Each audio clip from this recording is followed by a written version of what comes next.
Lardan biri Jin surasi deb ataladi.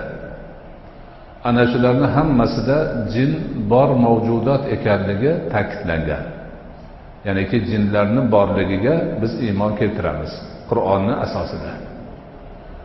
Jinlar ham inslar sifati o'ziga yarasha bir olam. Ularda erkak ayoli bor, nasl qoldirish bor, yeyish ichish bor, iymon kufr bor.